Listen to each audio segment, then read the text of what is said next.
Alors merci à Philippe, fidèle abonné de cette fabuleuse chaîne YouTube. D'ailleurs, si vous voulez vous aussi vous abonner, c'est simple, c'est gratuit et c'est juste ici sur le bouton rouge. Philippe qui m'a envoyé une superbe, vraiment, elle est vraiment belle, carte postale de Toulouse. Alors, je ne vous lis pas le mot qui m'a mis en anglais. Pourquoi? Parce que ce que je voudrais faire, Philippe, tout évidemment en préservant ton anonymat, ce qui est la moindre des choses, c'est simplement, en fait, je vais reprendre le texte que tu m'as inscrit tout en anglais. Donc, il a fait l'effort de mettre ça tout en anglais, c'est très bien. Je voudrais le reprendre et le corriger, peut-être éventuellement reformuler quelques phrases et ça ferait l'occasion d'une super vidéo. Pourquoi super vidéo? Parce que vous allez voir en fait que je pense que vous tombez dans les mêmes pièges ou peut-être vous faites les mêmes erreurs que Philippe ou que vous formulez correctement les phrases comme Philippe a aussi pu le faire dans cette postcard, la carte postale. Donc c'est parti chers amis. Aujourd'hui, alors Philippe, si tu veux bien rester avec nous. Alors, un nouveau phrasal verb et vous allez voir qu'il est très utile parce que je pense dans la vie quotidienne, quand vous arrivez par exemple dans un pays anglophone, ne serait-ce qu'à la douane, vous allez le rencontrer, c'est to fill. Ça veut dire remplir et notamment pour remplir un formulaire. Un formulaire, c'est form, form, comme ça, F-O-R-M, form. Ok? Ça, c'est le formulaire. Donc, c'est parti. Regardez, to fill, I court, c'est pas to feel, ok? C'est to fill. Comme dans city, I court, la même chose, d'accord?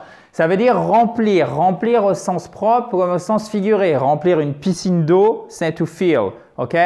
Remplir, on va le voir, remplir ou donner au sens de, oui, vraiment au sens de remplir au sens figuré, c'est la même chose, c'est to fill. Voilà, donc par exemple, remplir un formulaire, c'est aussi to fill. Je vous donne 4 exemples ici, enfin 4 exemples plus 1, il y a un exemple bonus si je puis dire.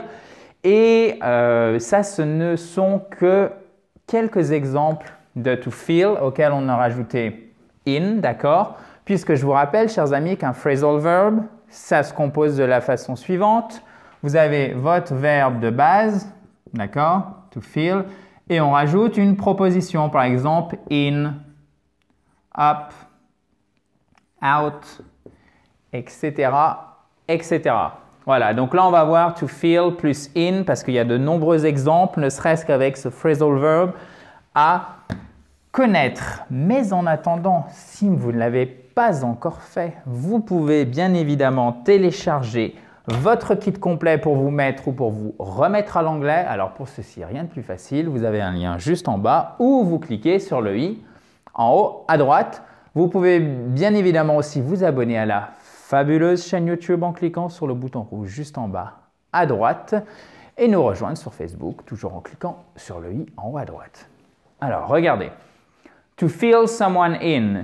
Alors, quand je mets informel, je précise tout de suite parce qu'on va voir un exemple et je vous ai mis informel, ça ne veut pas dire vulgaire ou familier. Ça veut dire dans le langage courant et utilisez-le quand vous connaissez bien la personne, d'accord? Mais ça n'a rien de vulgaire ou de vraiment argotique ou familier, ok?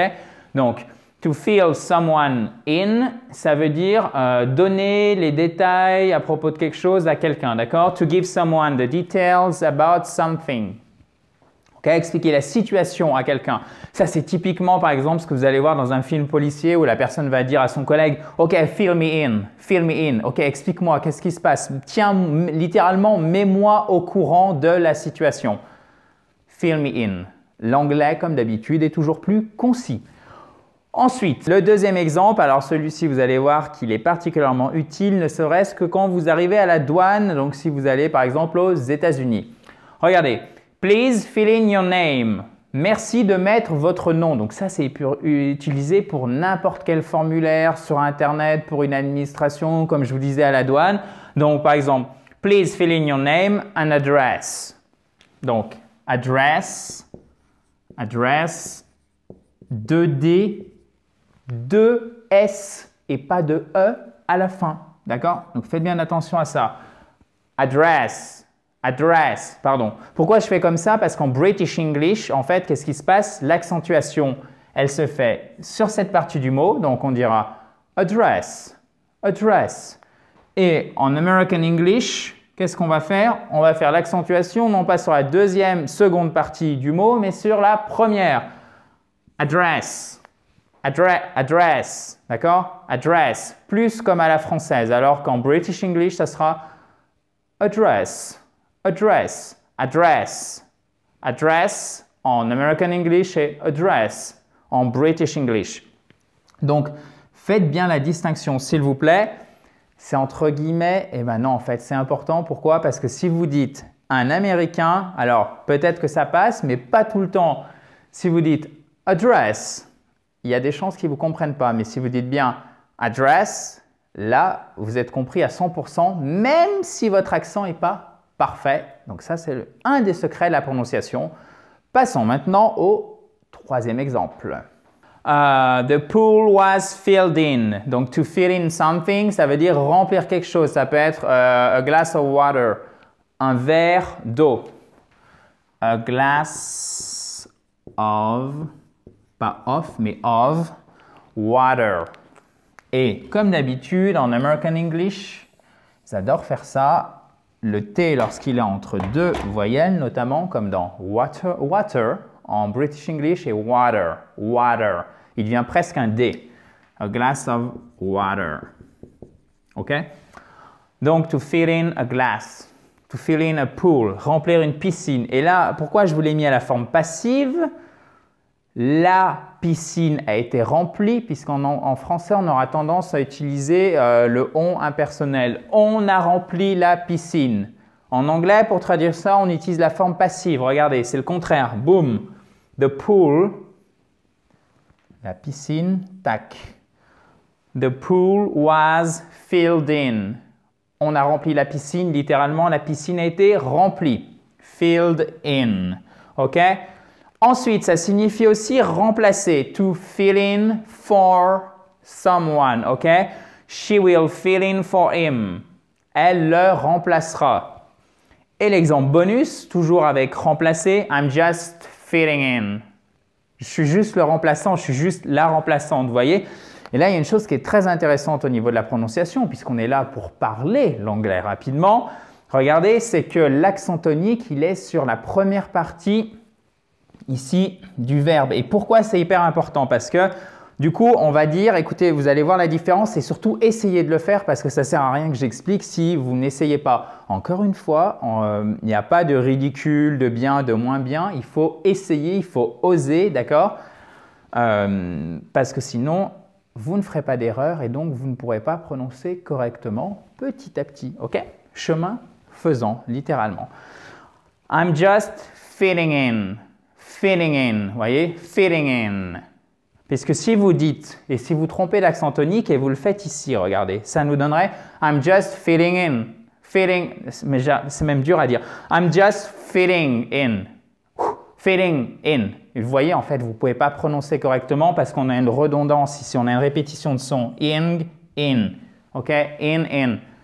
Et si vous mettez l'accent tonique ici, en fait, vous aurez beaucoup de mal derrière à prononcer le in. Donc, il y a quand même une logique dans l'anglais. C'est en faisant l'accent tonique sur la première partie du mot, sur la première syllabe, que vous pourrez prononcer correctement le reste. I'm just fitting in. Fitting in, vous voyez? Tac, tac, tac. Tac, tac, tac. I'm just filling in. Tac, tac, tac à la fin. I'm just fitting in. Je suis juste le remplaçant. D'ailleurs, une dernière chose qui est intéressante, c'est qu'on utilise un nom, d'accord? Ici, remplaçant. Et là, on va utiliser une forme verbale. Vous voyez? Ça aussi, c'est pour ça que ce n'est pas facile de traduire du français et de passer en anglais, vous voyez? Surtout quand le français, c'est votre langue de départ, c'est votre langue maternelle, puisque là, on aurait tendance à chercher un nom, mais en fait, naturellement, enfin en tout cas, il me semble, un anglophone va utiliser plutôt un verbe. Voilà. Donc, c'est pour ça que ces phrasal verbs, ce n'est pas juste pour vous torturer, hein, non, ils sont vraiment importants. D'ailleurs, demain, on va continuer avec la partie 2, puisqu'on va en voir d'autres. Rassurez-vous, je n'ai pas oublié to fill up, fill out, etc., etc. Donc voilà, chers amis, j'espère que cette vidéo vous a plu. Si c'est le cas, n'hésitez pas à mettre un gros pouce bleu comme ceci en bas à droite. Profitez-en pour vous abonner à cette fabuleuse chaîne YouTube sur le bouton rouge qui est juste au-dessus. Et si vous ne l'avez pas encore fait, vous êtes libre de télécharger votre kit complet pour vous mettre ou vous remettre à l'anglais. Il est juste en haut en cliquant sur le i ou sur le lien qui est ici. Any questions, any comments? Vous avez la moindre question, vous avez le moindre commentaire, vous pouvez m'écrire ça juste en dessous et je reviendrai vers vous rapidement. Bye bye guys, talk to you tomorrow, bye bye.